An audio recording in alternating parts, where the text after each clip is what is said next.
ಹೀಗೆ ಎಲ್ಲಿಗೆ ಹೋಗ್ಬೋದು ಇವತ್ತು ಅಗಸ್ತ್ಯ? ಎಲ್ಲಿಗೆ? ಹಲಸಿನ ಮೇಳೆ ಎಲ್ಲಿ ಇಪ್ಪದ? ಸಾಲಿಗ್ರಾಮದಲ್ಲಿ ಅಲ್ಲ ಮರೆಯ ಹಲಸಿನ ಮೇಳ. ಹಲಸಿನ ಮೇಳ ಎಳ್ಳು ಆತಾಯ್ತು ಬ್ರಹ್ಮವರದಲ್ಲ. ಈಗ ಬ್ರಹ್ಮವರದಲ್ಲಿ ನಾವು ಹೋಗ್ಬೋದಲ್ಲ.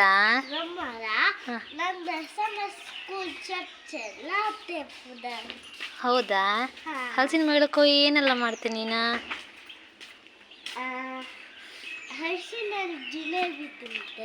ಮತ್ತೆ ನೋಡುವಲ್ಲ. ನಮ್ಮ ಪಯಣ ಬ್ರಹ್ಮವರದ ಕಡೆಗೆ. ನೋಡೋಣ ಹಲಸಿನ ಮೇಳ. ಹೋದ ವರ್ಷದ ಹಾಗೆ ಈ ವರ್ಷವೂ ಕೂಡ ಹಲಸಿನ ಮೇಳ SMS ಸಮುದಾಯ ಭವನದಲ್ಲಾಗಿತ್ತು. SMS ಸಮುದಾಯ ಭವನ ತುಂಬ ಚೆನ್ನಾಗಿದೆ. ಈ ಸಲ ಅರೇಂಜ್ಮೆಂಟ್ ಹೇಗಿದೆ ಅಂತ ನೋಡುವ. ಸ್ಟಾರ್ಟಿಂಗ್ ಎಂಟ್ರೆನ್ಸಲ್ಲಿ ಬರುವಾಗಲೇ ಸಾಕಷ್ಟು ಮಾವಿನ ಹಣ್ಣಿನ ಇತರೆ ಹಣ್ಣುಗಳ ಮತ್ತು ಸಸ್ಯಗಳ ಒಂದು ಭಂಡಾರವೇ ಇತ್ತು.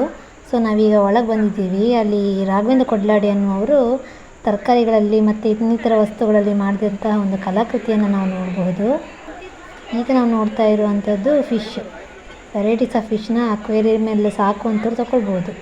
ಹಾಗೆ ನಾವು ಹಾಲಲ್ಲಿ ಹೋಗ್ತಾನೆ ನಮಗೆ ಸಾಕಷ್ಟು ಬಗೆಯ ತಿಂಡಿ ತಿನಿಸುಗಳನ್ನು ನೋಡಿದ್ವಿ. ಮತ್ತು ಇಡೀ ಹಾಲೇ ವಿವಿಧ ಬಗೆಯ ವಸ್ತುಗಳಿಂದ ತುಂಬಿ ಹೋಗಿತ್ತು. ಅದರಲ್ಲಿ ಕುರ್ತೀಸು, ಸ್ಯಾರೀಸು, ಜೊತೆಗೆ ಕೆಲವೊಂದು ಗೃಹೋಪಯೋಗಿ ವಸ್ತುಗಳಿದ್ವು. ಅದರಲ್ಲಿ ಸೊಳ್ಳೆ ಬತ್ತಿ ಮತ್ತು ಹಲ್ಲಿ ಕ್ರಿಮಿಕೀಟನಾಶಕಗಳು ಮತ್ತು ಫ್ಯಾನ್ಸಿ ಐಟಮ್ಸ್ ಎಲ್ಲ ತುಂಬ ಇತ್ತು. ಈಗ ನಾವು ನೋಡ್ತಾ ಇರೋದು ಒಂದು ಆಯುರ್ವೇದಿಕ್ ಪ್ರಾಡಕ್ಟು, ಪೀನಟ್ ಬಟರು ಮತ್ತು ಜೇನುತುಪ್ಪ ಲೈವಾಗಿ ನಾವು ನೋಡ್ಬೋದು. ಜೇನು ಹುಳುಗಳು ಇದನ್ನೆಲ್ಲ ನೋಡ್ಬೋದು.